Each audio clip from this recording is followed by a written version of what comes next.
So, dear family and my friends, I have been discussing about this consciousness or mind being the architect of cosmos.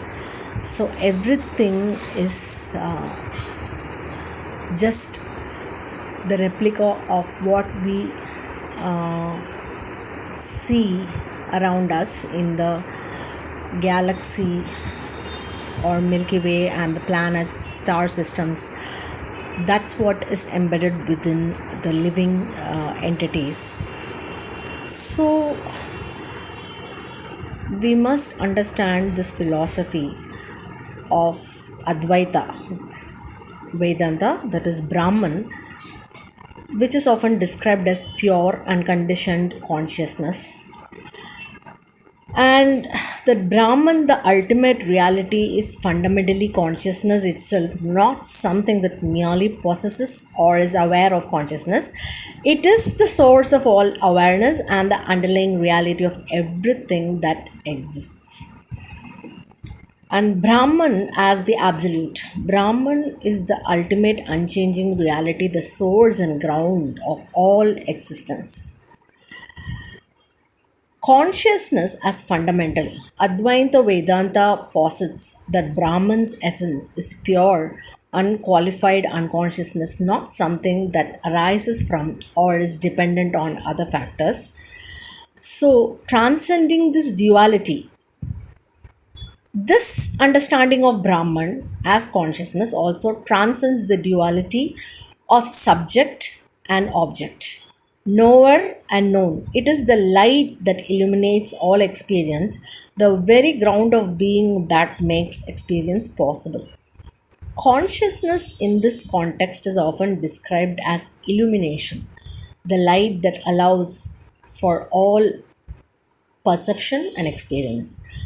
Beyond description, while Brahman is often described as consciousness, it is also important to note that it is beyond all descriptions and concepts. It is the ultimate reality that underlies and transcends all that can be known or understood by the mind. So, connection to individual consciousness, this concept of Brahman as consciousness has implications for understanding the individual self, Atman, in Advaita Vedanta. Atman is ultimately identical with Brahman, suggesting that each individual is inherently part of this universal consciousness. So, there are many explanations given about this in the Vedas. Consciousness is a fundamental thing, the fundamental thing in existence. It is the energy, the motion, the moment of consciousness that creates the process of evolution, wherein there is an urge to evolve into higher forms which have a better grasp of the nature of universe. So, higher consciousness is often used by spiritually minded people to describe important but hard to reach mental states. So, the Hindu sages, Christian monks and Buddhists as ascetics all speak of reaching moments of higher consciousness through meditation or chanting, fasting, or pilgrimages. So, actually, Brahman is explained as pure existence, pure consciousness, and pure bliss. All forms of existence presuppose a knowing self. Brahman or pure consciousness underlies the knowing self. So, in the metaphysics of the major schools of Hinduism, Maya is perceived reality, one that does not reveal the hidden principles, the true reality, the Brahman. Maya is unconscious, Brahman, Atman, is conscious. So, if you want to know who created this Brahman in Hindu cosmology, Brahman is the ultimate formless and eternal reality not created by anyone. It is the source of everything and is considered the absolute, unchanging truth. While Brahma, the deity associated with creation, is often described as being born from Brahman or specifically from Vishnu in some accounts.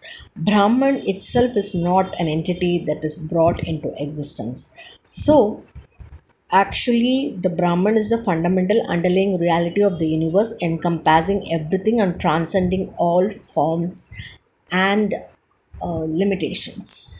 So, this is like this goes beyond good and evil. When oneness appears as many, it must, out of necessity, manifest as pairs of opposites. Good and evil are inevitable consequences of the one appearing as many. Good is that which helps us eventually see through the illusion that we are many. So, when we accept that we are all merely the reflections of one supreme source, the creation itself, that the mastermind behind the masterpiece of this splendid, amazing creation, then it will be easy for us to accept everything as a part and parcel of your own very being.